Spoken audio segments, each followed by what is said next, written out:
Buenos días, buenas tardes, buenas noches. Sean bienvenidos nuevamente a Sabrá Bambarito. Soy Martin von Cromwell y conduciré este programa que trata de hablar un poquito sobre la historia reciente, la historia que acaba de pasar, lo que está sucediendo actualmente en este país, que ahora todo el mundo parece que conociera también, o que todo el mundo habla de él, como es Venezuela, y que muchas veces pues no se sabe realmente nada absolutamente de lo que aquí pasó. Y por tanto que se hagan análisis tan malos, se hagan análisis tan errados sobre el país, sobre la situación y sobre lo que aquí acontece. En Sabrá Bambarito vamos a tratar de presentar las cosas como aquel historiador alemán ya nos aconsejaba, que debían contarse las historias. Y como él mismo decía, wie es eigentlich gewesen. Eso significa que hay que contar las historias como realmente sucedieron, no como nos gustaría, o bajo algún tinte distorsionador de la realidad, de la verdad, o como creemos que la historia ha sido, sino realmente tal y como ha sido, con pelos y señales y como es. Nos guste o no nos guste, pero de aquellas aguas es que vienen estas tempestades, como diría alguien. Entonces, definitivamente, el presentar los hechos y las situaciones como fueron y hacer un recuento histórico de las cosas para entender dónde estamos parados hoy, pues que sea tan importante. Y por eso que hayamos decidido dedicarnos a contar esta historia reciente de Venezuela que muchos desconocen.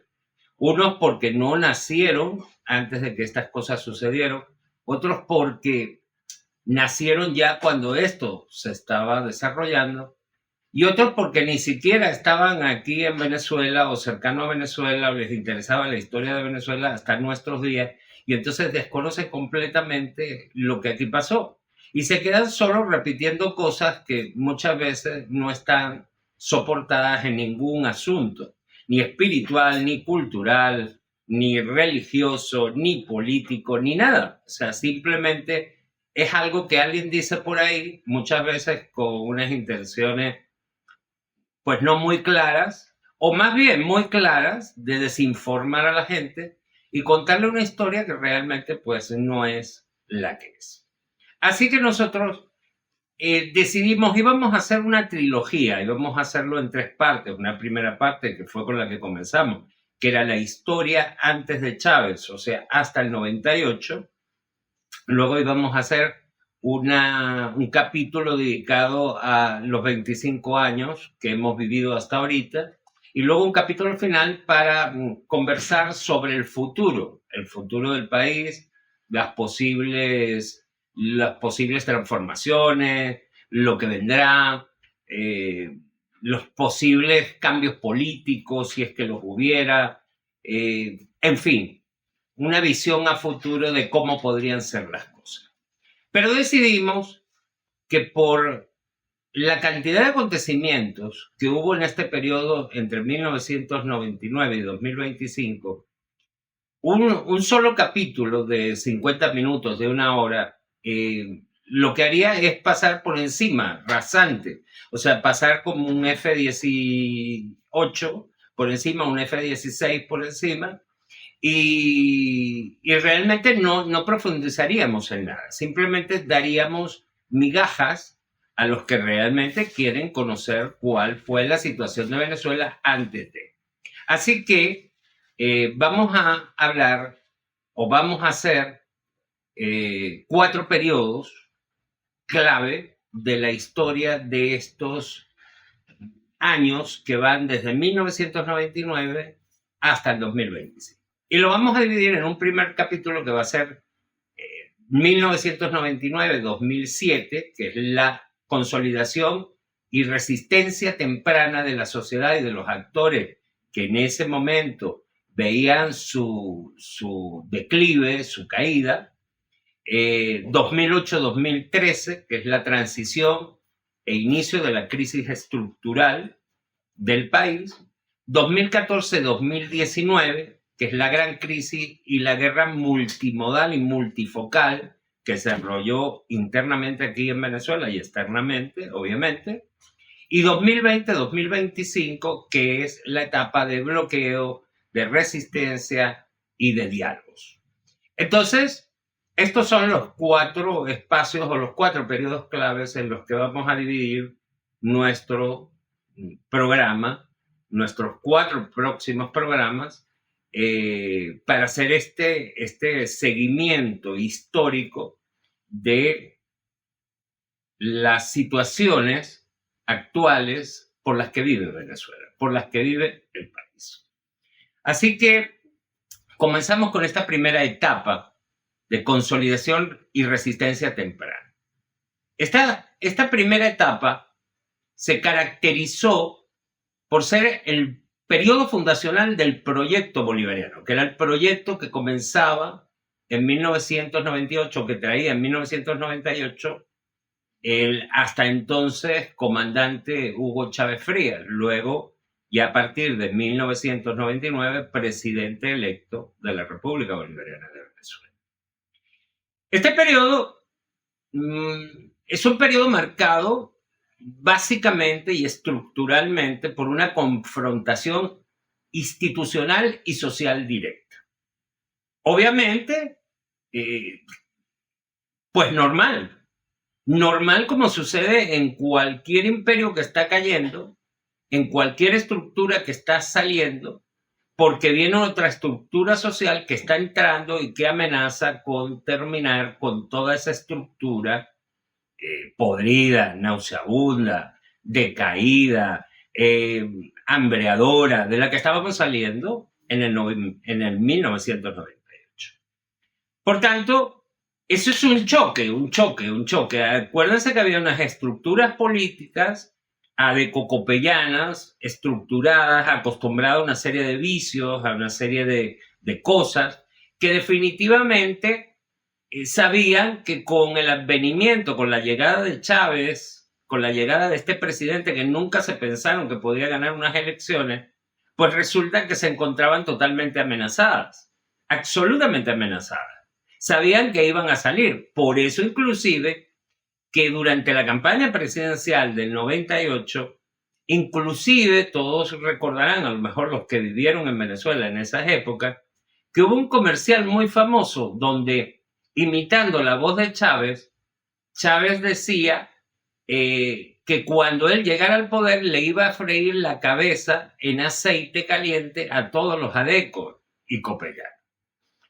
Luego se comprobó con el tiempo, muchos años después, como 4 o 5 años después, el comediante, la persona, el imitador de voces que hizo ese comercial, pues se sinceró y dijo, no, eso no lo dijo Chávez. Eso fui yo, a mí me pagaron los adecos porque yo hiciera ese comercial precisamente para crear zozobra, para crear miedo entre los adecos, entre los copellanos, entre esa masa política que era muy importante en la sociedad venezolana, y obviamente pues eso creaba un miedo, una zozobra. Wow, este que viene a cambiarlo todo, que viene a cambiar la Constitución, que viene a desestructurar esta sociedad de cómplices en la que hemos vivido, donde todo está mal, donde todo el mundo roba, donde todo el mundo hace negocios y donde nadie va preso, donde nadie cae preso porque se convirtió en una sociedad de eso, de cómplices, donde todo el mundo era cómplice, los militares, los jueces, los políticos, todo el mundo era cómplice de lo que allá sucedía. Pues definitivamente ellos no podían ver con buenos ojos esto que estaba pasando. O sea, va a llegar este hombre al poder y nos va a desalojar del poder y va a sacarnos todas las prebendas, todas las cosas que tenemos, todo el poder que tenemos y va inclusive a instaurar un movimiento político, social, económico muy diferente al que venimos acostumbrados, que era un neoliberalismo salvaje, a ultranza, donde, bueno, el que más tiene, pues chévere, vive mejor, y el que menos tiene, bueno, pues que se aguante, porque esa es eso, o sea, este es Esta es la ciudad del más fuerte, del más aguerrido, del más inteligente, del que más dinero tiene. Bueno, el más inteligente entre comillas, ¿no? Entonces, definitivamente, este golpe, esta lucha es lo que crea ese tono de polarización. Porque aquí, por ejemplo, las oposiciones, las diferentes oposiciones que hay, bueno, siempre han dicho que uno de los grandes problemas es que Chávez trajo la polarización, que Chávez trajo un discurso violento que polarizó. No. Lo que polarizó Venezuela fue precisamente, si somos justos, fue precisamente el tono que esa sociedad que iba de salida le puso a las cosas para decir que ese señor que venía entrando, Hugo Chávez Frías, pues realmente era un asesino, era un loco. Bueno, por ejemplo, aquí salió, por ejemplo, noticias durante la campaña política primera de Chávez, me acuerdo perfectamente, en la que en un periódico decían que Chávez era un loco, que Chávez en su mesa de comedor dejaba un puesto vacío para que allí se sentara Bolívar. Y que él decía que allá en ese puesto se sentaba Bolívar y que por eso no se podía sentar nada. O sea, una serie de loqueteras, pero que cosas locas que la gente creía.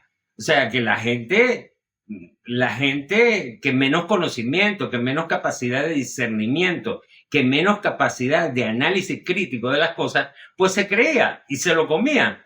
Imagínense, y con todo y todo, Chávez ganó las elecciones con ese 50 y dale por ciento tan alto con el que ganó las elecciones, esto aún con todas esas mentiras y con todos esos temores y con todos esos miedos que la oposición como arma política trató precisamente de utilizar para hacer campaña política contra Chávez. Así que esa polarización definitivamente comienza ahí, cuando un sector de la población, los ricos, los políticos que venían de esa Cuarta República, pues se dan cuenta de que van a ser desplazados. Y entonces empiezan a agarrarse con dientes y uñas y manos y todo lo que podían a ese trocito de poder que tenían. Esto viendo que, bueno, Chávez venía con todo y venía lo primero a nombrar una nueva o a proponer una nueva constitución, pues que estuviera acorde con los nuevos tiempos, que era el proyecto por el que Chávez llegó al gobierno, porque fue electo presidente de Venezuela. Así que en 1999, dentro de este periodo, comienza la refundación constitucional del país. Entonces, en abril del 99 se realiza el referéndum aprobatorio de la Asamblea Nacional Constituyente. La propuesta de Chávez para convocar una asamblea constituyente que redactara una nueva constitución, al final, fue aprobado por el 87.75% de los votos.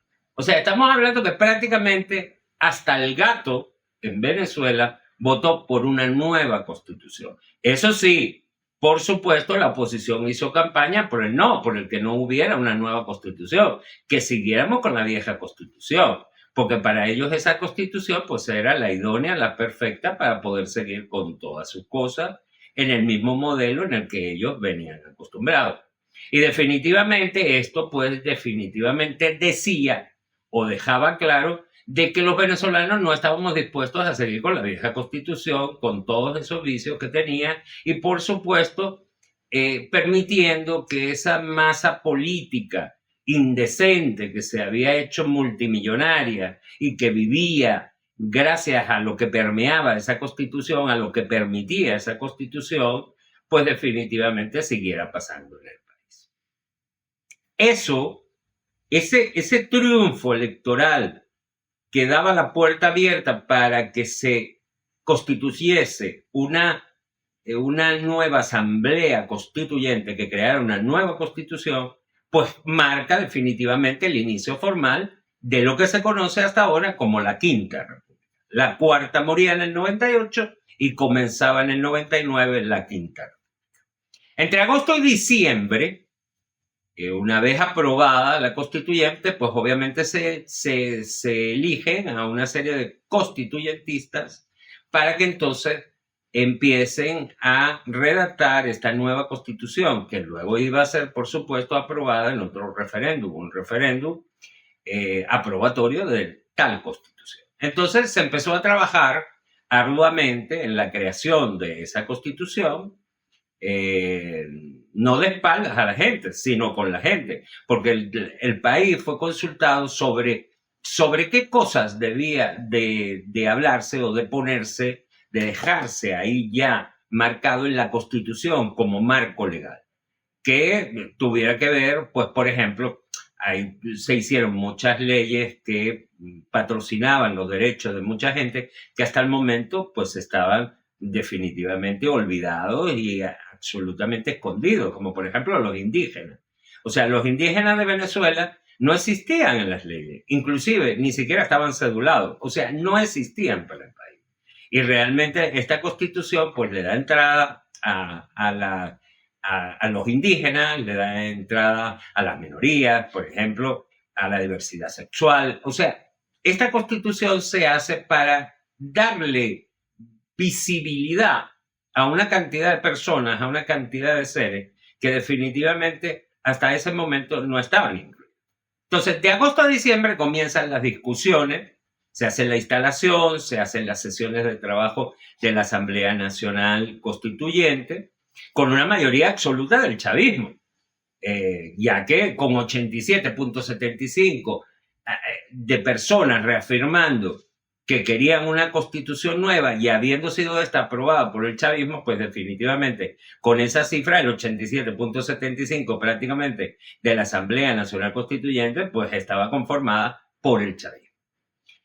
Esa Asamblea Nacional Constituyente, como es normal, se declara un poder originario, o sea, un poder originario que viene dado por el pueblo de Venezuela. O sea, es el pueblo de Venezuela el que decide crear una nueva constitución y llama a unos constituyentistas para que la elaboren.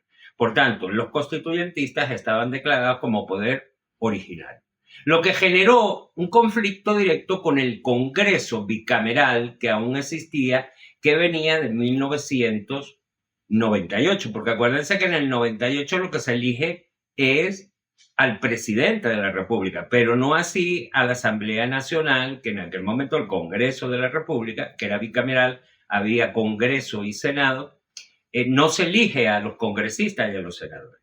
Entonces, al ser la Asamblea Nacional Constituyente, que se crea un poder superior, porque viene emanado del pueblo, y para crear una constitución que es la máxima carta legal del país, de la República, pues era un poder que estaba inclusive por encima de la Asamblea Nacional, que para ese momento pues venía como un rezago de aquella Cuarta República. Entonces, obviamente se crea una confrontación entre la Asamblea, entre el Congreso de la República bicameral y esa Asamblea Nacional Constituyente.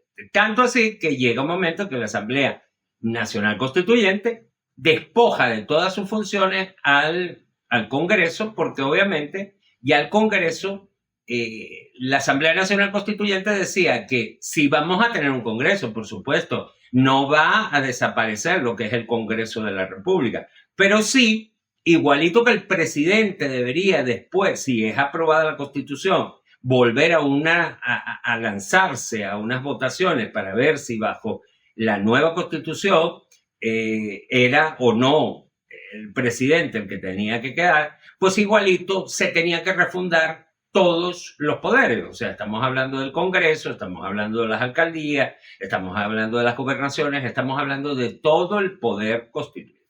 Así que por eso llega un momento en que para poder llamar a unas elecciones después que se gana, con el referéndum aprobatorio de la Constitución en diciembre, que se ganó con el 71.78%, pues definitivamente se decreta de la nueva Constitución, queda refrendada, y por supuesto lo primero que hace Chávez es llamar a la creación de un nuevo Estado. Y ese nuevo Estado es que todo el poder constituido se reeligiera. Y entonces se llama a una mega elección.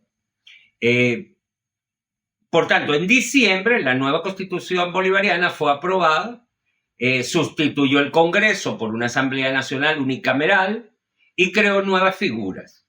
Se crea el poder ciudadano. Hasta ese momento, en Venezuela había tres poderes. Estaba el poder ejecutivo, que era la presidencia de la República, estaba el poder legislativo, que era la Asamblea Nacional o el Congreso bicameral, y estaba el poder judicial. Esos eran los tres poderes que habían hasta el momento en que fue aprobada la nueva Constitución de la República Bolivariana de Venezuela, que es como al final luego se llama el país. Se decide cambiar el nombre del país de República de Venezuela a República Bolivariana de Venezuela. Entonces, ahí se incluyen dos poderes más. Entonces, y esos dos poderes más se crean para un mayor control y transparencia para contrarrestar la corrupción y la falta de confianza en los procesos electorales, entre otras cosas. Por eso se le da el carácter de poder al poder electoral, que a partir de ese momento se convierte en un poder más de la República. Y se crea también el poder moral. El poder moral, que es el poder moral o ciudadano, que son tres organismos: la Fiscalía, la Contraloría y la Defensoría del Pueblo. Entonces, esos tres miembros, esas tres instituciones, conformarían lo que se conoce como el poder ciudadano. Entonces, a partir de ese momento, Venezuela queda con 5 poderes, diferente a los 3 poderes que tenía en un momento en el año 98. Y empieza entonces a ser poder ejecutivo, la presidencia, poder legislativo, lo que luego sería una Asamblea Nacional, que se decidió que no fuera bicameral, o sea, se elimina el Senado y solo queda el Congreso. Aparte de eso, se mantiene lo que es el poder judicial, o sea, el TSJ, y se crean 2 poderes más. El poder electoral, al que se le da condición o rango de poder, de un poder más establecido de la nación, y adicionalmente a eso, el poder ciudadano conformado por esos 3 organismos de control y seguimiento. Entonces, eso da origen a que en el 2000, después de hecha toda esta aprobación en diciembre de la Constitución, pues comienza lo que es el periodo práctico de realmente ejecutar lo que en la Constitución pues había sido aprobado. Por tanto, en el 2000 es el periodo de la megaelección y de la relegitimación de los poderes. Entonces, en julio se realizan unas megaelecciones donde se convocan elecciones generales para relegitimar todos los cargos públicos bajo la nueva Constitución. En el caso de la presidencia, Chávez gana con el 59.76%, apoyado por el partido que en ese momento tenía Chávez y que lo había llevado hasta la presidencia, que era el MBR, Movimiento Quinta República. Y por tanto, el Movimiento Quinta República también obtiene la mayoría de la nueva asamblea, de ese nuevo Congreso que iba a entrar a conformar la vida legislativa del país. Luego comienza el fortalecimiento del control sobre PDVSA. El gobierno comienza a consolidar el control político sobre la gerencia de la empresa estatal, generando la primera gran fricción con el sector tecnocrático de la industria, lo que se llamó la meritocracia. Porque el presidente Chávez decía de que PDVSA era como un país dentro de otro país, o sea, las cuentas de PDVSA eran unas cuentas absolutamente opacas. PDVSA, Petróleos de Venezuela, era una empresa del Estado, financiada por el Estado, manejada por el Estado, pero era una caja chica, o sea, nadie sabía lo que pasaba ahí. Nadie tenía conocimiento de lo que pasaba ahí. Inclusive, Chávez y la gente que lo acompañaba empezó a darse cuenta de que había una serie de irregularidades. O sea, ahí, por ejemplo, los gerentes cobraban unos sueldos multimillonarios que o sea, no estaban soportados, estaban totalmente contra lo que era la realidad social y económica del país. En un país donde a lo mejor los sueldos eran de $2 o $10 o $5, resulta que los directores de PDVSA, habían algunos que cobraban 20.000, 30.000, 50.000 dólares mensuales. Entonces, ya va, pero ¿qué pasó aquí? O sea, es cierto, de repente la labor que ellos hacían, que estos gerentes hacían dentro de PDVSA, era una labor muy importante para el país y para la industria. Pero eso ameritaba que ganaran 200, 300, 400 veces más de lo que ganaba un gerente en cualquier otra empresa pública o privada. Bueno, eso crea que dentro de la gerencia de PDVSA pues se creara esa situación de enfrentamiento contra el gobierno. Y eso fue como la semilla de lo que vendría un tiempito después, que fue todo lo que fue el PAC. Entonces, Chávez ya alertaba de que, bueno, la situación dentro de PDVSA era una situación muy, muy rara, porque inclusive en PDVSA había empresas dentro de PDVSA que lo que daban era pérdida, en vez de ganancia. O sea, PDVSA vendía millones, se facturaban millones, pero al país no le quedaba absolutamente nada. Entonces, ¿cómo es esto? Entonces Chávez empieza a poner la lupa. Chávez da la orden de que empiecen a meter la lupa a la producción petrolera y a lo que ya estaba sucediendo. Porque era muy raro que PDVSA produjera tanto, pero tampoco le quedara al país. En el 2001, así llegamos al 2001, y el 2001 lo podríamos titular como la ruptura abierta. O sea, ahí ya comienza la ruptura entre esa sociedad, esos dueños de la sociedad, esos amos del valle, como les dicen aquí en Caracas a los grandes industriales, a los grandes empresarios, a esas familias poderosas que tenía Venezuela. Y lo que es esta nueva política que traía Chávez, que en su momento no era ni socialista ni comunista, simplemente un movimiento político que aglutinaba pues el descontento de la Cuarta República. Por tanto, en noviembre del 2001, casi terminando, es que Chávez se aprueba unos meses antes una ley habilitante para que Chávez pudiera gobernar por decretos y hacer algunos cambios económicos, alguna generación de leyes económicas muy necesarias para que el país pudiera pues comenzar a hacer algunas cosas importantes que se necesitaban. Por tanto, la ley habilitante esta que le dan a Chávez sirve para que Chávez apruebe 49 leyes habilitantes, incluyendo la Ley Orgánica de Hidrocarburos, donde se incrementaban las regalías que las empresas transnacionales a partir de ese momento debían de pagarle a Venezuela, ya que las regalías cuando llegó Chávez eran ridículas, eran de un 1%.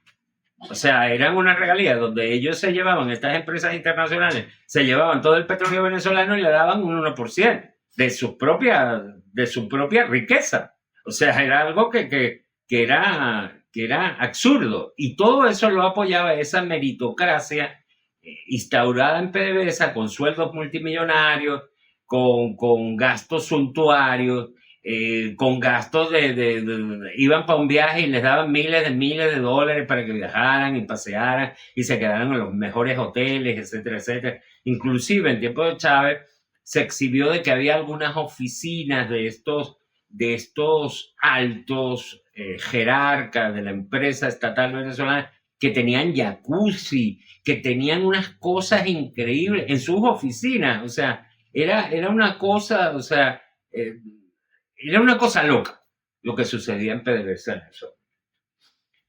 Por tanto, una de las cosas fue en esta ley orgánica de hidrocarburos, pues se genera eso, un aumento, un incremento en lo que eran las regalías que estarían obligadas a partir de esos momentos las empresas transnacionales a pagarle al Estado venezolano por regalías, y aunque eran empresas mixtas, o sea, eran asociaciones, pero en esas asociaciones, o sea, tú eres dueño junto conmigo del petróleo, pero resulta que yo te doy el 1% de la ganancia petrolera. O sea, bueno, es. Y también se incrementa en lo que es el mundo petrolero un mayor control estatal.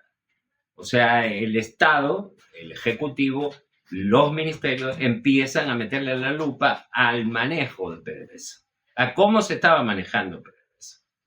Adicionalmente, en esa ley habilitante, por ejemplo, la Ley de Tierras y Desarrollo Agrario también es otra ley que genera mucha roncha, que genera mucha fricción. Porque en esa ley de desarrollo agrario y tierra, pues empieza a desarrollarse la regulación de la propiedad de la tierra. Entonces Chávez empieza a llamar a los grandes terratenientes que hasta esos momentos simplemente usufructuaban y disfrutaban una tierra que muchas veces era sin títulos reales. O sea, eso era que eran dueños de esa tierra simplemente porque simplemente un día se decidieron a ser dueños de un espacio de tierra que estaba cercano a unas tierras que ellos tenían, y así iban creciendo, iban depredando las tierras que tenían alrededor, y resulta que habían comenzado con 10 hectáreas y terminaban con 5.000 hectáreas, 10.000 hectáreas, 50.000 hectáreas, 200.000 hectáreas, 1.000.000 de hectáreas, pero que no pertenecían a ellos, que simplemente pertenecían a ellos porque ellos eran los pisatarios, ellos se habían metido ahí y simplemente la usufructuaban.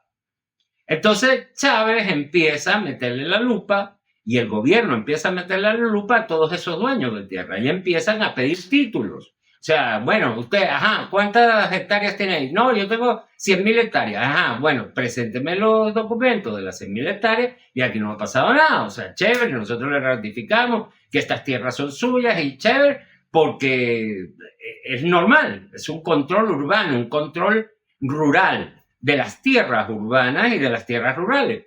Entonces, cuando venían con sus documentos, ese señor que tenía 100.000 hectáreas, resulta que venía con un documento donde él era dueño realmente solo de 1.000 hectáreas. Entonces había 99.000 hectáreas que realmente no pertenecían a esa persona. Entonces, bueno, Chávez lo que empezó, y el gobierno lo que empezó a decir es, bueno, si usted no puede demostrar que las otras 99.000 hectáreas son suyas, bueno, usted tiene que devolvérselas al Estado, porque el dueño de eso realmente es el Estado. Usted le está robando al Estado. Usted le está robando unas tierras al Estado. Pero eso, claro, eso empieza a generar una incomodidad muy grande entre los grandes terratenientes. Esos grandes terratenientes, esos grandes dueños de tierra que tenían hectáreas y hectáreas de agro ahí mal usadas, porque de repente de esas 100.000 hectáreas utilizaban una hectárea para poner 4 vacas y 2 pollos. Y las otras 99.000 hectáreas, bien, gracias. Y un poco de gente alrededor de todas esas 99.000 hectáreas, muriéndose por tener un cuarto de hectárea, simplemente para poder crear un conuco. Un conuco es lo que aquí en Venezuela se conoce como un pequeño fundo donde poder poner unas gallinas, donde poner unas ovejas, donde poner cualquier cosa y sembrar un poquito de maíz, un poquito de sorgo, un poquito de trigo, un poquito de lo que sea. Entonces, claro, un poco de gente en la miseria, en cordones de miseria alrededor de esas 100.000 hectáreas, y resulta que un señor con 100.000 hectáreas que no le había dado nadie, que no le había dejado nadie, que no le pertenecía a él, que no las había comprado, que no las había comprado su abuelo, ni su tatarabuelo, ni nada, sino que se las habían robado. Inclusive Chávez jocosamente hablaba en su momento de que en los llanos venezolanos, en esa zona así alejada de las grandes ciudades, donde tú caminas y no ves nada, ni una casa siquiera, bueno, resulta que ya en sus tiempos se hablaba de que en las noches las cercas se movían, las cercas caminaban. ¿Qué significaba eso? De que los terratenientes que tenían una propiedad cercana, queriéndose aprovechar de las tierras ociosas que estaban cerca, que estaban pegadas le decían a sus capataces y a sus trabajadores, bueno, esta noche a las 11 de la noche nos encontramos todos allá en la cerca, levantamos la cerca, damos 40 pasos adelante y movemos la cerca 40 pasos. Y así nos apropiamos de 1000 hectáreas más que no son nuestras. Entonces, bueno, así era la viveza criolla durante la Cuarta República. Y así fue. Y claro, como en la Cuarta República nadie le ponía el cascabel al gato, nadie iba preso, nadie venía y decía, epa, ustedes movieron la cerca. Anoche usted no estaba aquí. Entonces, ¿qué pasa? Que obviamente, pues simplemente se acostumbraron a eso. Entonces, bueno, ahí cayó tiros y troyanos. O sea, el gobierno empezó a implementar sus controles sobre los grandes terratenientes y empezaron a pedir escritura. Entonces, hubo inclusive complejos turísticos famosos, hatos turísticos famosos, que los utilizaban quizás para el enriquecimiento de esos supuestos dueños, que no eran dueños nada, y trayendo a 50 o 100 turistas al año para que vieran 2 babas, 4 cachicamos y 2 serpientes. Bueno, resulta que el gobierno empezó a meterle la mano y mire, sí, señor, usted tiene aquí una empresa muy bonita de turismo, pero usted para su empresa de turismo necesita 1000 hectáreas y resulta que usted tiene aquí 100.000 hectáreas y resulta que además le pedimos que nos muestren los documentos de que es dueño de las otras 99.000 hectáreas y resulta que usted no nos lo ha mostrado. Entonces usted tiene que entregarle al Estado esas 99.000 hectáreas porque el Estado necesita redistribuir la tierra, o sea, colocar ahí a gente que produzca, a gente que haga otras cosas, a gente que se dedique a la ganadería, que se dedique al agro, a producir comida, porque hasta esos momentos, y es uno de los grandes problemas que tuvo la Cuarta República, la economía de Venezuela era una economía de puertos, no era una economía productiva. O sea, ustedes saben que toda sociedad tiene tres niveles de industria. Está el sector primario, el sector secundario y el sector terciario. El sector primario es la producción de alimentos, la producción de materia prima. El sector secundario o binario es ese espacio de transformación, la fábrica, donde tú agarras ese producto de materia prima y lo transformas y lo conviertes en un producto terminado. Y luego está el sector terciario, que era ese sector que se dedicaba a la venta, a la comercialización, al servicio. Entonces, la Venezuela cuarto republicana, tapada bajo el sol del petróleo, que daba para todo, pues hizo que nosotros no tuviéramos ni industria primaria ni industria secundaria, sino exclusivamente una industria terciaria. Servicios, nosotros le dábamos servicio a todo. O sea, tú veías garajes, veías esto, veías lo otro, veías venta de repuestos, venta de computadora, venta de no sé qué cosa, venta de tal, arreglo de tal, o sea, tú veías todo lo que era servicio, funeraria, hospitales, pero tú no veías ni nadie trabajando la tierra y produciendo cosas, ni tampoco transformando cosas. O sea, nosotros aquí queríamos, miren, aquí se llegó, la locura de la Cuarta República fue tan grande que me cuentan, porque yo no lo vi, yo en esos momentos no vivía en Venezuela, vivía en España, pero me cuentan de que la locura de esa Cuarta República en ese momento de la bonanza petrolera, de esa Venezuela saudita, donde la gente viajaba 3, 4, 5, 6, 7 veces afuera, y el famoso está barato, dame 2, pues se creó en el mundo como una de las palabras típicas de los venezolanos. Bueno, en ese tiempo resulta que la economía de Venezuela funcionaba de esa forma, funcionaba donde el petróleo nos daba de todo, nosotros vendíamos servicios y se acabó.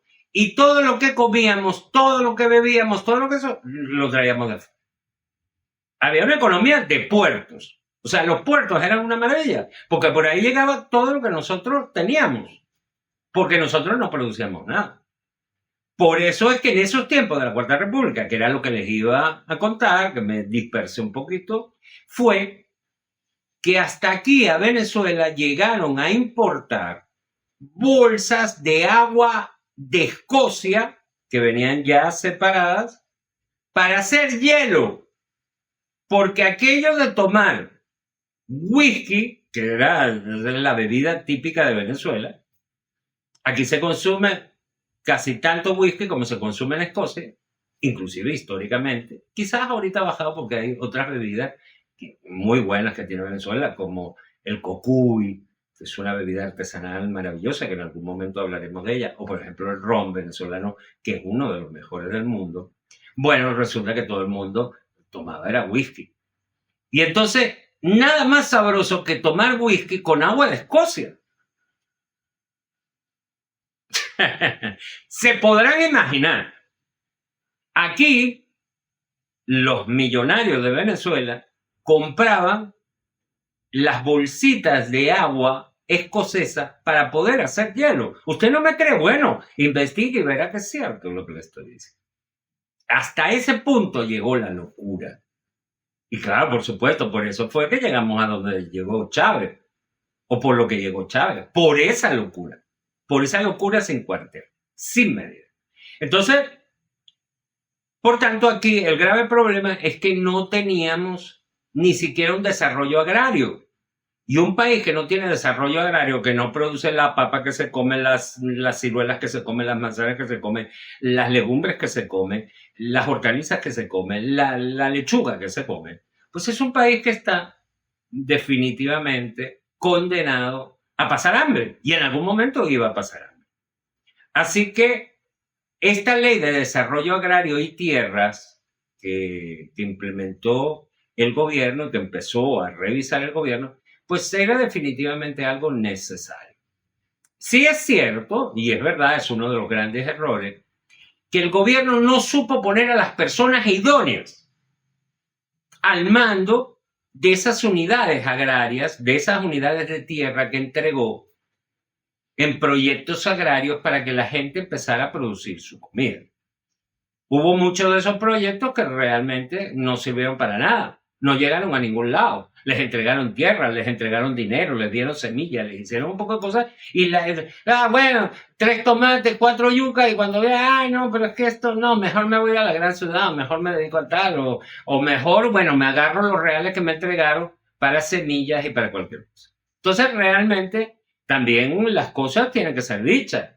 Entonces, eso que a lo mejor el gobierno en su primer momento pensó que era bueno porque era una redistribución, buscando una redistribución de la riqueza, pues realmente no sirvió para nada. Porque esos gentes que entraron a las que se les entregaron esas tierras que fueron recuperadas, pues muchas veces no sirvieron para nada. Y tú inclusive hasta centrales azucareras que montaron una central azucarera para que produjeran caña, para luego con un ingenio azucarero producir el azúcar que se podía necesitar, y las dejaron abandonadas, las dejaron perder.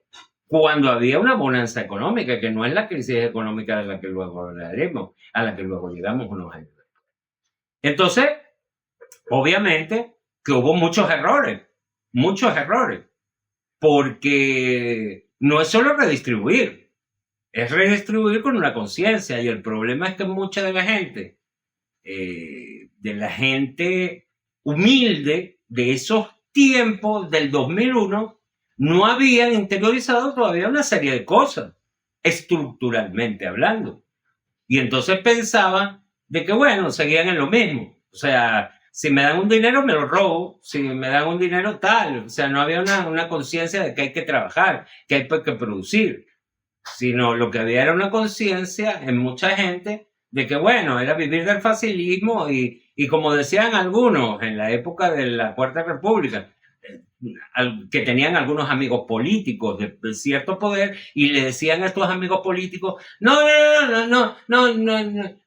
me des un cargo donde tenga mucho poder, una cosa muy retimbumbante, que si viceadministrador de la cartera, de la secretaría, de la presidencia, no, sino un sitio donde se mueva dinero, Claro, pues era la corrupción, o sea, donde se mueva dinero, o sea, donde yo pueda decir, bueno, espérate que abro la caja fuerte y me tiras algo ahí para yo agilizarte la cosa, ponértelo fácil, que tu documento en vez de 3 meses salga en media hora, ¿ves? Entonces, no te decía, no me pongas en una cosa así, no. Si me vas a dar un trabajito en el Estado, o sea, ponme en algo donde se mueva. Pero ¿se mueva qué? Se mueva el dinero, ¿no? Se mueva la gente y se mueva el dinero. Así que bueno, esto todo crea en el 2001 que comienza el gran rechazo de la sociedad, de las élites empresariales realmente, y de las élites inclusive sindicalistas, porque al fin de cuentas los sindicatos en aquel momento eran la misma basofia, eran igual, eran una mafia. Los sindicatos, los que recordamos aquellos tiempos, recordamos que, por ejemplo, para tú participar en algún sindicato te decían, por ejemplo, que tenías que pagar. Ah, ¿usted quiere ser sindicalista? Bueno, páguenos $1,000 y lo metemos de sindicalista. ¿Por qué? Porque los sindicalistas en las empresas, sobre todo las empresas del Estado, pues podían pasársela vagueando todo el tiempo, o sea, no tenían que ir a trabajar, porque entonces por el fuero sindical, pues no, hoy no voy a trabajar porque tenemos una reunión.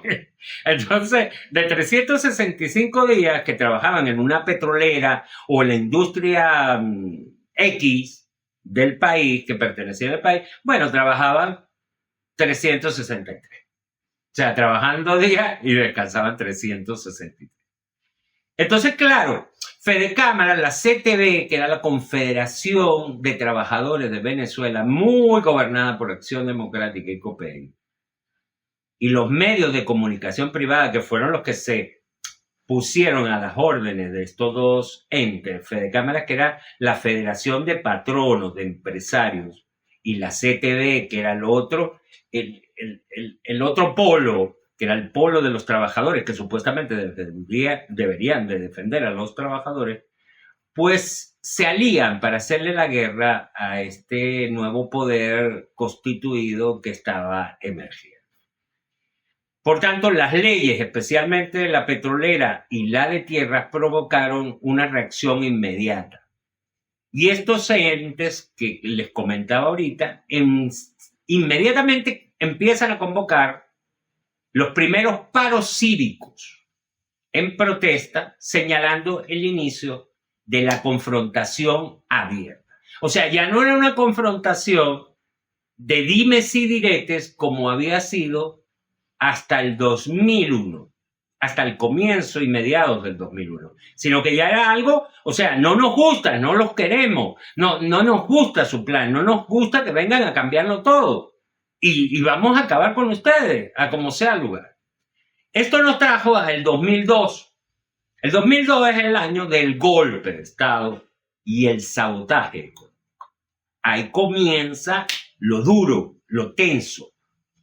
Entonces, entre febrero y marzo, comenzando 2002, militares disidentes, la Confederación de Trabajadores de Venezuela, el gran sindicato de Venezuela en esos momentos, Fedecámara, la Federación de Cámaras de Empresas y la gerencia de PDVSA deciden declararle la guerra al chavismo. Así de simple. Esto genera que la gente de oposición, la gente más recalcitrante, antichavista, ADECO, copellano, sindicalistas, que al fin de cuentas eran ADECO y copellano, y Fedecámara, que también eran ADECO y copellano, o sea, dueños de empresas ADECO y copellano, pues empezaran a incentivar la creación de protestas y de paros. Inclusive un famoso paro que fue el paro de la industria petrolera. Entonces, esto pasó entre febrero y marzo, el paro cívico y la crisis en PDVSA. En abril comienza o se genera el golpe de Estado del 11 de abril. Lo que también se llamó como el Carmonazo. Esto lo crean militares disidentes, generales y almirantes, o sea, el alto mando. Pedro Carmona Estanga, que era el presidente de Fedecámaras, de la patronal, líderes de la oposición y medios de comunicación. O sea, los medios de comunicación los dueños de los medios de comunicación estuvieran metidos en ese golpe de Estado, pero completico. Todo el mundo recuerda al presidente de Benicio, al director o presidente de RCTV, Marcel Granier, etcétera, etcétera. Bueno, esto desfilando por Miraflores en esas 48 horas, menos de 48 horas, en la que estuvo Pedro Carmona como presidente de Venezuela. Chávez fue derrocado, Chávez fue retenido, Carmona se autoproclama presidente, así al más puro estilo napoleónico. Yo me declaro, yo suprimo el Congreso, la Fiscalía, o sea, yo descabezo a Raimundo y todo el mundo, haciéndolo de facto, obviamente. Disolvió la Asamblea Nacional, el Tribunal Supremo de Justicia, el CNE, o sea, disolvió todo lo que había sido creado nuevo y elegido nuevo por la Asamblea Nacional Constituyente. Y no solo eso, lo que fue más terrible es todo lo que sucedió alrededor. Porque eso fue terrible. O sea, ese 11 de abril fue terrible. A mí me agarró en Venezuela, yo estuve en Venezuela en ese momento. Y fue terrible. Porque uno veía por televisión cómo iba cayendo muerto por disparos en la cabeza muchísima gente que estaba en la calle, unos en una manifestación que iba a ir hasta Chuao, un sitio muy lejano de donde está el Palacio Presidencial. Estamos hablando de varios kilómetros, estamos hablando de 2, 3, 4, 5 kilómetros. Esa marcha iba a ir exclusivamente hasta ahí. Y a última hora, porque ya había todo un plan, ya había todo un guión, se decide llevar hasta Miraflores, hasta el Palacio Presidencial. Obviamente el chavismo, cuando ve que venían a por el presidente, que venían a por Chávez, que esto lo que apestaba era un golpe de Estado, obviamente empiezan a tomar posición y a llamar a la gente para que la gente fuera a apoyar al gobierno a las puertas de Miraflores y, por supuesto, impedir, esto sirviera como disuasivo para impedir de que la gente de oposición que venía envenenada por todo esto, por aquellos jefes de la oposición de aquel momento, pues fueran a quemar Miraflores y fueran a quemar a Chávez, que era pues la idea. Y realmente consiguieron una cantidad de gente importante movilizar la oposición. Era quizás el momento que la oposición fue más fuerte, o era más fuerte. Mucha oposición, la oposición era tan fuerte porque muchos creyeron todas aquellas mentiras. Muchas de esas que le decíamos, de que Chávez era un loco, de que Chávez era un demente, de que Chávez lo que quería era quitarle los carros, las bicicletas, esto, lo otro, o sea, todo a la gente y dejarla sin nada. Y bueno, con la ley de tierra y tal, bueno, ahí se apoyaron, bueno, ven lo que están haciendo, le están expropiando todo a todo el mundo. Entonces, con razón o sin razón, lo cierto es que la manifestación opositora logró aglutinar una gran cantidad de gente y bueno, dirigidos como ovejas a su matadero, bueno, le hacen caso a sus líderes y bueno, vámonos a Miraflores. Y resulta que en horas de la mañana, en Miraflores, cuando ni siquiera la oposición había llegado, empiezan a caer muertos con disparos en la cabeza, disparos certeros, clásicos de un francotirador. Empiezan a caer muertos chavistas que estaban alrededor del Palacio de Miraflores. Empiezan a caer en un sitio que luego sería pues uno de los sitios clave, el Puente Llaguno, un puente muy cercano al Palacio de Miraflores. Los que conocen Caracas pueden saber que queda aproximadamente a unas 2 cuadras del Palacio de Miraflores. Empiezan a una cuadra y algo, cuadra y media. Y empiezan a caer por tiro. Y se empieza a dar cuenta el gobierno de que algo está pasando. O sea, está cayendo gente. Esperaron a que llegara la marcha opositora que nunca llegó hasta el Palacio de Miraflores. Lo más cerca que estuvieron fue a 2 cuadras del Palacio de Miraflores. Y ahí cuando se junta la marcha de la oposición, empiezan también a caer con disparos igualitos en la cabeza una serie de venezolanos, pero aquí en este caso oposición. Y entonces ya el gobierno se da cuenta de que algo raro está pasando. Entonces el alto mando militar empieza a decir de que, bueno, eh, empiezan a esconderse. Chávez los empieza a llamar para que controlaran qué era lo que estaba pasando, etcétera, etcétera, y ellos se empiezan a esconder. O sea, no se localizaba. No se localizaba a los generales que estaban al mando de toda la situación de seguridad en la Gran Canaria. Y ahí el chavismo y Chávez se dan cuenta de que algo está pasando. Y bueno, eso sigue así, siguieron cayendo personas, llegó un momento que dejó de caer personas, los medios de comunicación empiezan a acusar a Chávez de que Chávez fue el que puso francotiradores para matar a toda esa gente, y eso empieza como una cantaleta, y cantalete, cantalete, cantalete, cantalete.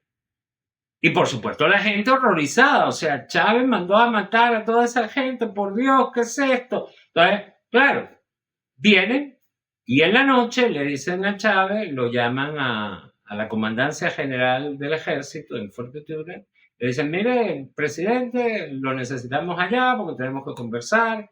Ya Chávez sabía que lo estaban acusando de todos esos muertos, etc. Chávez decía, yo no tengo culpa de eso, yo no sé nada de eso, algo pasó, alguien estaba matando a la gente, pero yo no fui, yo no, o sea, yo nunca daría esas órdenes. Y bueno, realmente yo no lo creo. Yo personalmente no lo creo. Y eso desde una visión histórica. No estamos hablando de una visión política. Yo no creo que Chávez fuera una persona capaz de mandar a matar a un poco de gente. Además, luego salieron una serie de datos, como por ejemplo que durante esas horas de la tarde lograron detener a unos francotiradores en unos hoteles que estaban cercanos al puente de Aguno. Y resulta que la DC, o sea, la DC, que es la Dirección de Seguridad y de Inteligencia de aquellos tiempos, los detuvieron, los encerraron, o sea, los tenían encerrados y los estaban pues investigando, eh, los estaban interrogando. Y fue, o sea, cuando logra triunfar el golpe de Estado, que logra triunfar en la noche, bueno, lo suelta, o sea, el gobierno entrante lo suelta, o sea, y habían unos panameños, eran como unos mercenarios que alguien había contratado para crear esa zozobra, para crear esa historia de que Chávez había mandado a matar a su pueblo. Y bueno, pues es el gobierno entrante, el gobierno de Carmona, el que los libera. O sea, no les hace ninguna investigación total. Quizás porque no estaban en nada interesados en llegar a la verdad de estos hechos. Entonces resulta que, bueno, el golpe de Estado triunfa en el 11 de abril, empieza un momento muy oscuro de la historia venezolana, porque desde esa noche del 11 de abril empieza la policía a llegar a los barrios. Acuérdense que el chavismo mayoritariamente en aquellos momentos era en los barrios, en las zonas más populares. Era por quien había llegado el chavismo al gobierno. Entonces empiezan a buscar a todos los chavistas que estaban en esos barrios. En algunos casos empiezan a justiciarlos, en otros casos empiezan a detenerlos, a ponerlos presos, a llevarlos así a un estadio casi. Esto, los empiezan a poner presos y bueno, y empiezan a perseguir a todos los líderes políticos que estaban con Chávez hasta ese momento. O sea, estamos hablando de los ministros, Diosdado Cabello, estamos hablando del fiscal general de la República, estamos hablando de una cantidad de gente importante que hacía vida dentro del chavismo y los empiezan a perseguir, a poner dinero por sus cabezas. O sea, una cosa terrorífica. Y resulta que, bueno, y Chávez lo sacan y se lo llevan para Urchila, o sea, para una isla allá donde Cristo perdió la gorra. Y resulta que, bueno, allá supuestamente unos militares preñados de buenas intenciones lo mantenían era preservado para evitar de que algo malo le pasara. Eso fue lo que se dijo en un juicio, luego cuando le hicieron un juicio a todos estos golpistas. Entonces, y Chávez decía que tuvo que tragar duro porque los golpistas y los militares decían que ellos no habían hecho un golpe de Estado, que ellos lo que tenían era protegido a Chávez allá en la Horchila. Y muchas cosas llegaron, o sea, en aquellos momentos en la Horchila, miren, llegaron informaciones de que había aviones norteamericanos ya en algunos sitios, inclusive en la misma base de la Horchila, esperando para trasladar a Chávez fuera de Venezuela, o sea, para llevarse, o sea, ya derrocado llevarse.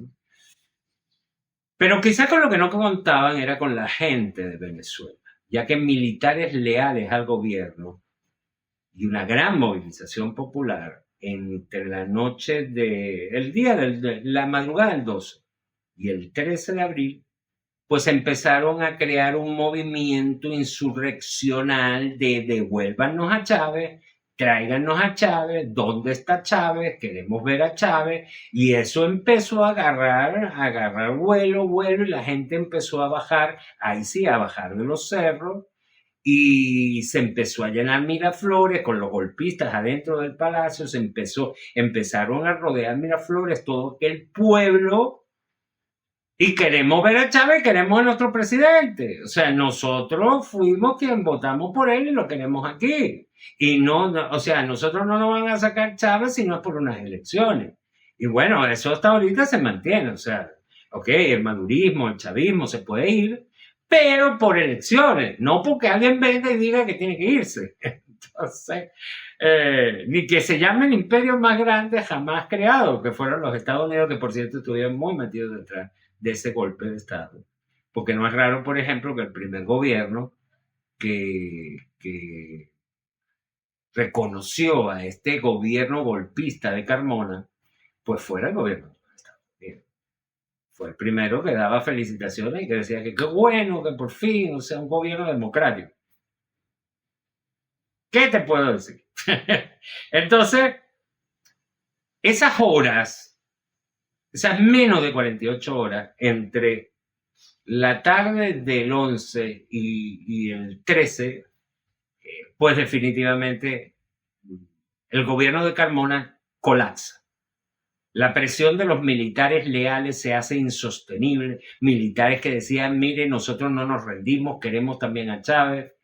Y la movilización popular, pues, hacen que lo increíble, lo impensable, se hiciera realidad. Y es que en la noche, en la madrugada, ya, viéramos un helicóptero que pasó rasante por Caracas y llegara y aterrizara en el Palacio de Miraflores, en el alto del Palacio de Miraflores, y de ahí se bajara un Chávez en chándal, en mono deportivo, pues simplemente rescatado de la Horchila, y rescatado para que siguiera gobernando. De verdad que fue un momento histórico, un momento muy, muy fuerte, por todo lo que fue los terribles acontecimientos del 11, por la muerte de tantos venezolanos. Y luego esa restitución el 13 de abril de Chávez en el gobierno como si aquí no hubiera pasado nada, algo que sería impensable o que hubiera sido impensable en la mayoría de países donde hay un golpe de Estado. Por tanto, Chávez regresa al gobierno, le entregan otra vez su banda presidencial, por decirlo de alguna forma, y sigue, y viene con un crucifijo en la mano. Y viene diciendo que una de las cosas que más le preocupó cuando venía sobrevolando en el helicóptero y pasaba por sobre Caracas era aquellas llamaradas que en las calles se veían, y que le angustiaban mucho porque pensaba que la gente, o sea, que estaba levantada, o sea, podrían ir a buscar, pues vengarse de lo que hicieron los golpistas y de lo que hizo toda aquella masa de gente enloquecida, manipulada. Entonces, su primer llamado fue a la paz.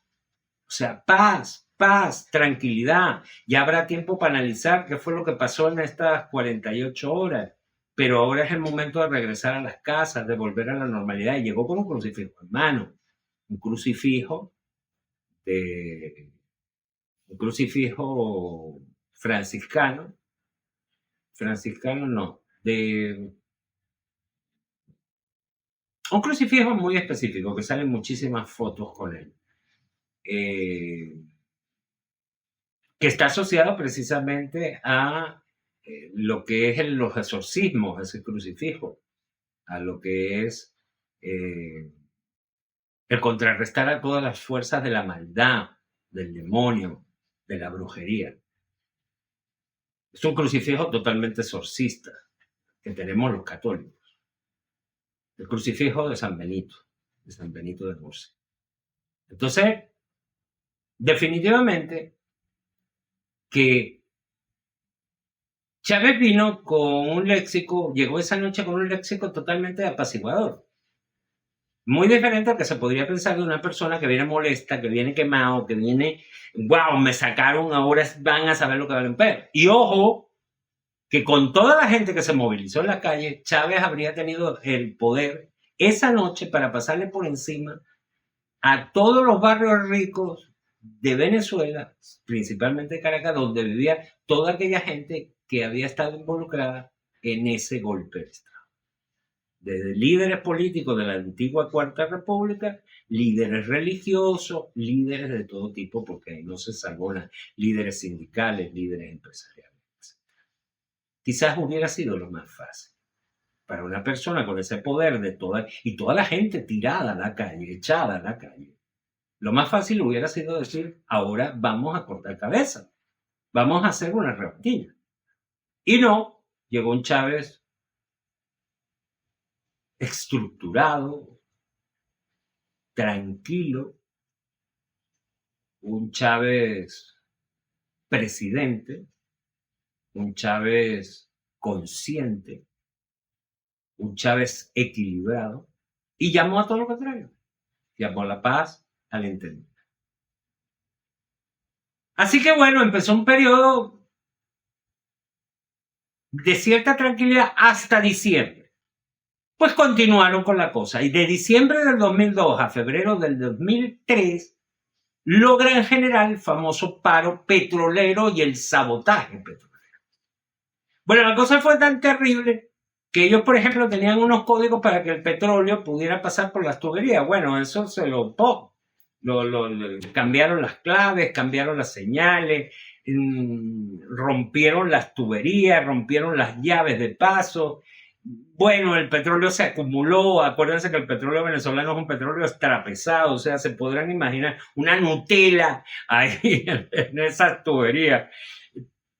Estamos hablando de 2 meses sin que pasara petróleo, sin que saliera petróleo. Paralizaron los barcos petroleros en medio de las aguas del lago de Maracaibo. O sea, se creó una huelga general con el objeto de paralizar la producción petrolera, que era la principal fuente de ingresos del país, como lo es ahora, como lo es hoy, aunque ha bajado un poquito con unas exportaciones no tradicionales. Pero seguimos siendo un país petrolero que vive del petróleo. El gobierno lo catalogó como un sabotaje económico por el daño intencional que le crearon no solo a la nación, sino a la infraestructura del país. Al final eso terminó en que el gobierno retomó el control de PDVSA de los barcos, se fueron rescatando uno a uno y con mucho trabajo y sacrificio por trabajadores leales de la industria petrolera que empezaron a decir, no, pero yo sé cómo se maneja esto, yo sé cómo se mueve esto, yo sé cómo se mueve un barco, yo sé, inclusive decían por televisión, me acuerdo cuando los barcos estaban parados y llegó una flota de PDVSA marina a poner en funcionamiento los barcos, decían, ¡ah, ya los van a estallar contra los puentes! Claro, porque para que el petrolero pudiera circular libremente y salir de las aguas del lago de Maracaibo, tenía que pasar por debajo de los pilotes del puente que está sobre el lago de Maracaibo. Y obviamente decían que como los que estaban moviendo los barcos no sabían mover los barcos, que lo que iban a hacer era una catástrofe porque iban a chocar contra los pilotos y todo el mundo iba a morir y el puente se iba a venir abajo. Bueno, una cosa absurda, loca, para crear miedo y tal, y entonces que la gente dijera, no, no los muevan, entonces déjenlos ahí para. Pero poco a poco el gobierno y la gente leal al gobierno, pues hicieron funcionar todo otra vez. Y al fin el paro terminó y se produjeron los despidos masivos. El gobierno logró recuperar el control operativo de PDVSA. Más de 18.000 empleados de la estatal que participaron en el paro petrolero fueron despedidos. Esto consolidó el control político total del Ejecutivo sobre la empresa estatal Petróleo de Venezuela. Lo último que pasó ese año en el 2003, fue la implementación del control de cambio. Comienza Cadivi. Porque se estaban robando los dólares, o sea, estaban desapareciendo los dólares. Entonces el Poder Ejecutivo y el Banco Central de Venezuela establecen un control cambiario para frenar ese robo masivo de capitales, esa fuga masiva de capitales que se estaba produciendo, generada por el paro, y con eso poder estabilizar lo más posible la economía venezolana, que estaba, cuando tú sabes que las reservas de capital empiezan a bajar como empezaron a bajar, obviamente se empieza a resentir la economía del país, porque al tener menos reservas tu poder adquisitivo es menor, el poder de tu moneda es menor, etcétera, etcétera, etcétera. Entonces, esto de Cadivi, pues es una medida que creó unas grandes distorsiones económicas que se harían críticas una década después. Grandes distorsiones económicas, porque Cadivi sirvió para la corrupción. Aquella corrupción endémica que no terminaba de salir, que todavía en nuestros días existe, porque es bobo, es gafo que nosotros digamos que a alguien se le ocurra decir a estas alturas que ya no existe corrupción en Venezuela. Está bien, eso usted lo puede decir para afuera. Pero a los que viven en Venezuela y ven las cosas en Venezuela, saben que la corrupción en Venezuela se mantiene. Permea. Mucha gente vive de eso, vive de la corrupción, vive de la corruptela, vive del sigue poniéndome aquí donde se mueve el dinero. Y ojo, no es que el gobierno no luche contra eso, yo pienso que lucha, pero es que cuando tú tienes una población que se acostumbró a eso, una estructura social de gente mal pagada que se compra un carro y que tiene un sueldo de $100 y necesita pagar una cuota de carro mensual de $500, pues se explica. ¿Cómo lo hace? Porque si con tu trabajo legal, higiénico, sano, ganas 100 y necesitas pagar 500 solo de cuota del carro, porque si no tienes un carro nuevo no eres nadie, pues dime tú de dónde vas a sacar los otros 400. Claro, hay gente que lo saca trabajando y dice, bueno, yo no sé, voy a ponerme a trabajar, voy a crear esto, voy a crear lo otro, tal. Claro, pero eso es una menudencia. Así, chiquitita. La macrodencia, o sea, el macro no piensa así. El macro lo que quiere es ponme donde es. Sobre todo si está en la administración pública. Entonces, pueden tener jefes muy honestos, muy limpios en sus formas de actuar, en sus políticas, en su filosofía, pero abajo tiene toda una corruptela con la que hay que convivir. Y que está ahí. Entonces, así llega el 2004. El 2004 es la época del revocatorio y de la consolidación política del chavismo. En el 2004 comienza la recolección de firmas, ya que había llegado la mitad del periodo presidencial, la oposición se pone a recoger firmas para convocar un revocatorio contra Chávez, lo cual la nueva Constitución permitía, ya que era una de las nuevas cosas que traía la nueva Constitución, la posibilidad de a todos los funcionarios públicos a mitad de sus mandatos, si tú recogías una cantidad de firmas, que creo que está por el 10%, bueno, depende del cargo, pero más o menos el 10%, el 15% de los votos que esa persona obtuvo, si tú recoges un similar número de firmas, como te digo, un 10%, un 15% de lo que recibió, pues tú podías convocar legalmente a un revocatorio, un proceso revocatorio donde tú, una vez que ya estuviera, pues, aprobado el revocatorio, se iba a una elección para ver si realmente quedabas revocado o quedabas ratificado en tu cargo. Obviamente, si había la mitad más uno diciendo que estás revocado, te vas. Y si había la mitad más uno diciendo que te quedaras, te quedabas. Eso es todo. Eso es el revocatorio. Pero por primera vez en la historia de Venezuela entra esa figura. Por tanto, la Coordinadora Democrática, que era la oposición, como se llamaba la oposición en ese momento, pues busca las firmas. Y aunque hubo muchas cosas al principio de las firmas que entregaron, muchas decían que eran planas, que tal, el gobierno dijo que eran firmas tramposas, que eran firmas que no existían, etcétera, etcétera. Bueno, la oposición fue un reafirmazo y en ese reafirmazo logró recolectar toda la cantidad de firmas que se necesitaban para convocar al revocatorio y activaron el referéndum revocatorio. Un mecanismo que hasta ese momento era inédito para la historia de Venezuela. Por tanto, el 15 de agosto se realiza el referéndum revocatorio. Vienen observadores internacionales del Centro Cantor, de la OEA, creo que de la Unión Europea también vinieron observadores. Y bueno, la realidad es que Chávez ganó el referéndum con el 59,1% de los votos a su favor, o sea, que no se vaya. Este evento fue crucial, ya que legitimó el proyecto bolivariano, demostrando que poseía una base de apoyo popular resistente a crisis y paros.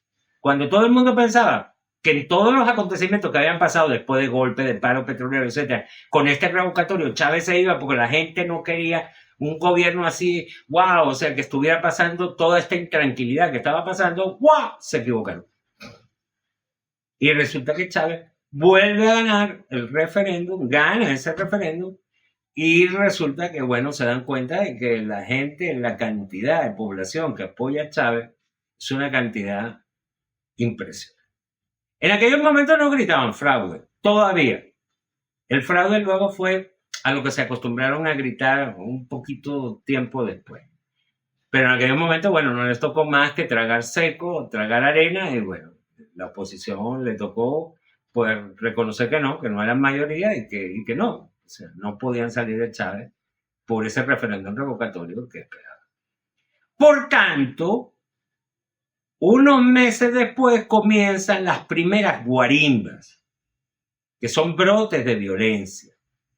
Entonces, grupos de oposición radicalizados, lo que ahorita llamamos la ultraderecha, la extrema derecha venezolana, pues comienzan estas guarimbas. Se registran brotes de protestas violentas en todas las calles, principalmente, bueno, todas las calles no, en las calles principalmente de los centros donde la oposición hace su vida política. Estamos hablando aquí en Caracas, Chacao, estamos hablando de Valencia, estamos hablando de algunos sitios muy específicos, que es donde la oposición venezolana, aquellos viudos de la Cuarta República, pues tienen sus bases más fuertes. No solo los viudos de la Cuarta República, sino también gente que, bueno, no le gusta el chavismo, no le gustaba Chávez, no le gustaban las ideas que traía, no le gustó lo de que empezara a repartir las tierras, o sea, todo eso. Ya no solo la gente de la Cuarta República, sino mucha gente que, bueno, no estaba de acuerdo con Chávez y con las decisiones. Por tanto, tras la derrota del revocatorio, buscan legitimar con esto los resultados. Y entonces, bueno, la forma es, bueno, calentar la calle, quemar cauchos y, bueno, paralizar el país nuevamente. Por supuesto que se para el turismo, se para todo, porque la gente no podía salir, no podía llegar a las consultas médicas, nada, porque de repente salían 10, 20, 30, 40, 100, 200, 500, 1000 personas, tomaban una calle y no dejaban pasar a nadie, decían que ellos tenían derecho a protestar, derecho a hacerle la vida insoportable a todo el mundo, y que ni un paso atrás y que hasta que el gobierno caiga. Bueno, así llegamos al 2005-2007, que fue el periodo de hegemonía partidista y de profundización del proyecto bolivariano. Aquella guarimba, bueno, dejan muertos, dejan heridos, dejan confrontación, dejan destrucción económica, dejan un poco de cosas, pero al final son vencidas porque la gente se aburre de aquello, inclusive los mismos opositores dicen, bueno, esto no nos lleva a ningún sitio, así que bueno, mejor olvidémonos de esto. Y así llegamos a ese periodo 2005-2007, 2 años. En el 2005 viene el retiro opositor de las elecciones parlamentarias, porque en ese 2005 había elecciones parlamentarias. Se tenía que renovar la Asamblea Nacional que fue aprobada por la Constituyente. Entonces ya se cumplía el primer periodo de la Constituyente de 4 años y teníamos que ir a unas elecciones para una nueva Asamblea Nacional. Los partidos de oposición simplemente abandonan todo. Dicen que se retiran de la contienda a pocos días de las elecciones alegando desconfianza en el CNE. O sea, ahí comienza la desconfianza. Ahí comienza el robo, ahí comienza el grito de me robaron las elecciones. Este resultó en que el chavismo, obviamente como único partido que fue a las elecciones legislativas, pues obtuviera la totalidad de los escaños de la Asamblea Nacional. O sea, una Asamblea Nacional rojita. O sea, una Asamblea Nacional del chavismo. Desde el si eran 300 diputados, los 300 fueron chavistas. Pero no fueron chavistas porque se robaron las elecciones ni nada, no, fueron chavistas porque la oposición abandonó, alegando que les iban a robar las elecciones, que no había condiciones, o sea, una serie de cosas como siempre o muchas veces hicieron. Así que bueno, y obviamente acuérdense que la Asamblea Nacional es la que nombra al Poder Electoral, es la que nombra al Fiscal General, es la que nombra al Tribunal, a los magistrados del Tribunal Supremo de Justicia.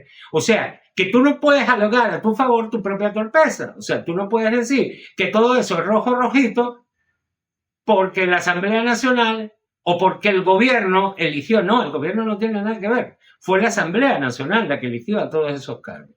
Y los eligió porque no había un contrapeso. Pero el contrapeso no lo había porque tú no lo quisiste, porque tú abandonaste, porque tú te fuiste. Si hubiera habido, por ejemplo, 5 diputados de la oposición, 5 hubieran dicho, no, yo me opongo. Aunque hubiera sido solo para decir, yo me opongo. Y si hubiera sido un 50% de la asamblea, bueno, habría sido, no, este no va porque mira, no hay quórum para que este señor sea fiscal o sea presidente del TCJ o magistrado del TCJ o lo que fuera. Entonces, tú no puedes alegar a tu favor tu propia sorpresa.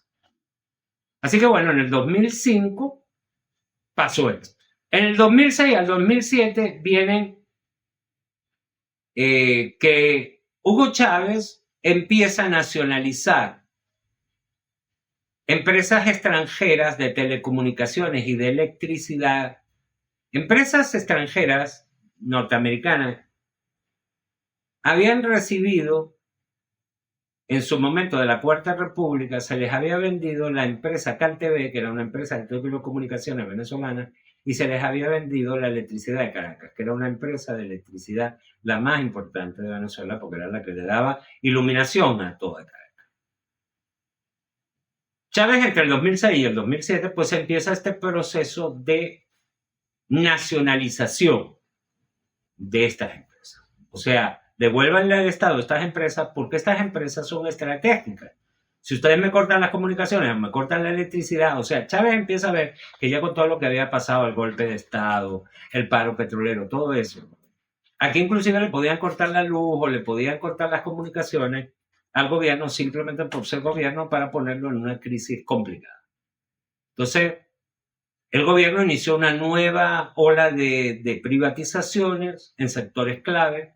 Promueve Chávez la construcción del Partido Socialista Unido de Venezuela.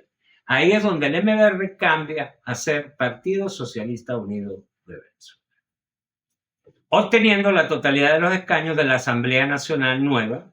Por tanto, obtiene una hegemonía legislativa en el 2005 y se unifican las diversas fuerzas que apoyaban al chavismo entre el 2006 y el 2007. En el 2006 Chávez gana las elecciones presidenciales, porque a Chávez también le tocaba pues renovar su elección presidencial. Y en el 2006 le gana a Manuel Rosales, que era el candidato presidencial que la oposición logró llevar. Ganó las elecciones, la reelección Chávez con el 62.84, o sea, creció. Todas las elecciones de Chávez hasta ese momento habían crecido, porque la primera fue como del 56%, la segunda fue como del 59% y esta llegó al 62.84%. O sea, Chávez lo que hacía era crecer y cada vez había más votantes. O sea, no podemos decir, no, bueno, Chávez votó, o sea, creció porque había más chavistas. No, porque resulta que el REP, el registro electoral permanente, cada vez que había elecciones se iba renovando, se iba metiendo nueva gente. O sea, si bien es cierto que a lo mejor podía haber más chavistas, también había más gente. Entonces, si la gente esta nueva que estaba entrando, que supuestamente eran jóvenes o gente que no podía votar en su momento, pues realmente hubieran estado contra él, pues realmente no hubieran logrado reelegirse con un 62.84%, como lo hizo en su elección más alta. Con esto terminamos lo que es esta etapa desde 1999 hasta el 2006, la primera etapa.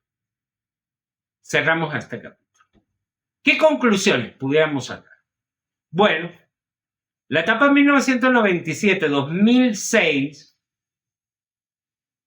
inclusive podríamos meter el 2007, que ya sería para el próximo capítulo, no fue solo la consolidación de Chávez, sino de la destrucción formal del sistema político anterior, el sistema político heredado, la cuarta, aquella triste realidad que fue la cuarta.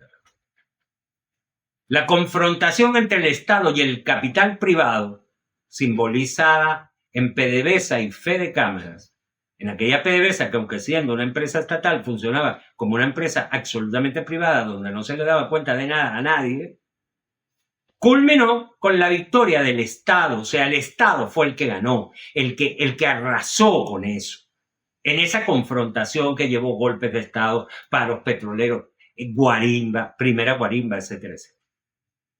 Lo cual aseguró la hegemonía política del gobierno a costa de una polarización social creciente y de una política extrema que quedó estructuralmente ya arraigada en la población desde ese. Así que con este resumen cerramos lo que es esta primera etapa que quisimos conversar con ustedes en el día de hoy. En el próximo capítulo vamos a hablar lo que pasó del 2008 al 2013, la transición e inicio de la crisis estructural. Espero que este capítulo de hoy en día haya sido un capítulo altamente informativo, un episodio que haya servido para poder alimentar la sana curiosidad de usted que a lo mejor pues iba pasando por aquí y no sabía lo que había pasado en Venezuela y lo único que quizás sabía era que había un tal Chávez y luego un tal Maduro que era un dictador y que se comía a la gente con papas fritas. Y resulta que no se los come con patatas fritas, no existe eso.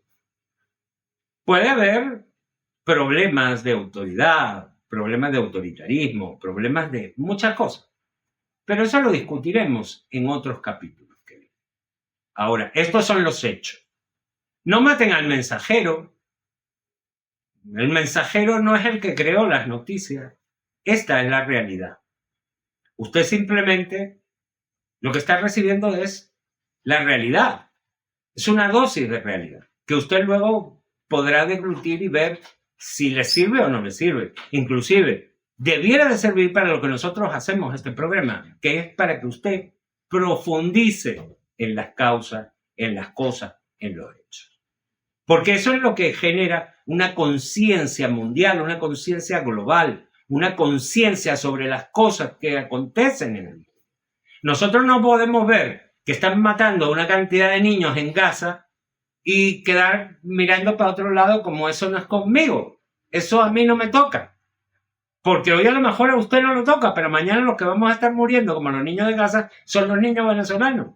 Porque a alguien se le ocurre bombardear. Por cierto, estoy viendo los cielos, todavía no nos bombardean, todavía no hay guerra sobre nuestro territorio, gracias a Dios. Y no sabemos si a la cordura de algunos políticos o de algunos militares norteamericanos que no se han dejado arrastrar a la locura de sus altos mandos. Pero bueno, lo bueno es que por ahora no caen bombas. No sabemos por cuánto lo podremos decir. Esperemos que lo podamos decir por muchos años más. Porque Venezuela y toda Latinoamérica, toda Hispanoamérica es un territorio de paz. Profundamente. Nosotros no queremos guerra, queremos paz. Pero si nos buscan, como lo dijimos, nosotros llevamos 25 años preparándonos para lo que sea. No solo el gobierno. Yo creo que toda la población venezolana de cualquiera de los dos lados, oposición y chavismo, porque al fin de cuentas todos somos venezolanos. Peligroso aquellos que hacen fiesta y aplauden cuando dicen que van a bombardear Venezuela. Porque eso yo no sé si es que perdieron su condición de sentirse venezolano y de entender de que estarían bombardeando una fuerza extranjera, estaría bombardeando su país en nombre de una consabida libertad que por las experiencias cercanas que hemos tenido a los países donde han llegado con el mismo cuento, no es que hay más libertad, ni que hay más fortaleza, ni que son países más poderosos, sino que cuenta la historia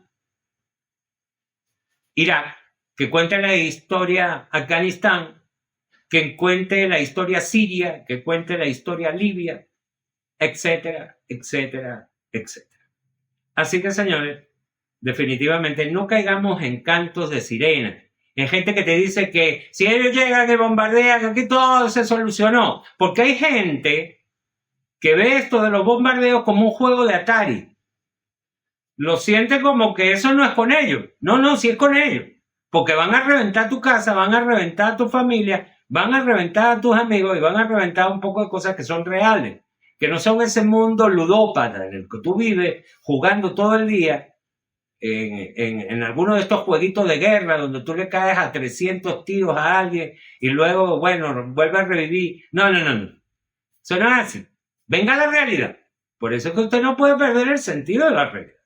Porque cuando la gente pierde el sentido de la realidad, por eso es que es tan importante conocer la historia. Este trabajo que estamos haciendo no tiene otra finalidad que eso, que usted conozca la historia, conozca lo que hemos vivido y por qué estamos como estamos. Con todas las equivocaciones que tiene el gobierno y todas las equivocaciones que ha cometido la oposición. Porque aquí tigres y troyanos han cometido equivocaciones.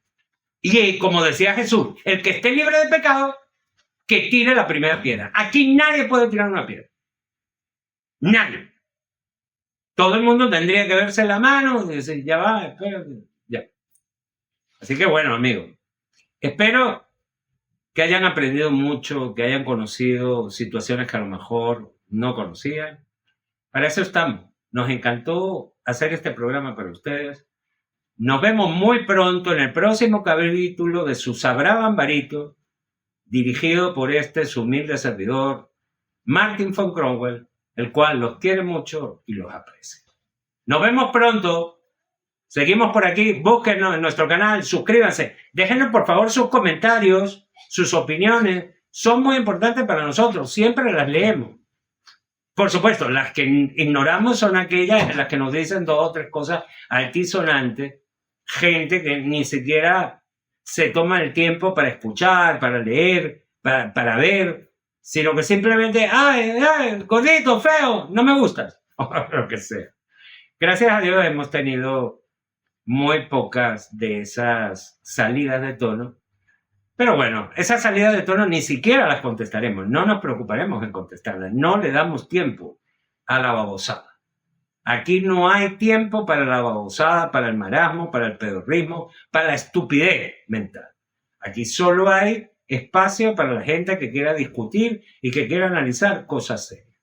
Para esa gente inteligente que sabemos que está allá, que son nuestros asiduos videntes y que son la gente realmente por la que hacemos este programa. Así que muchos cariños y nos vemos muy pronto.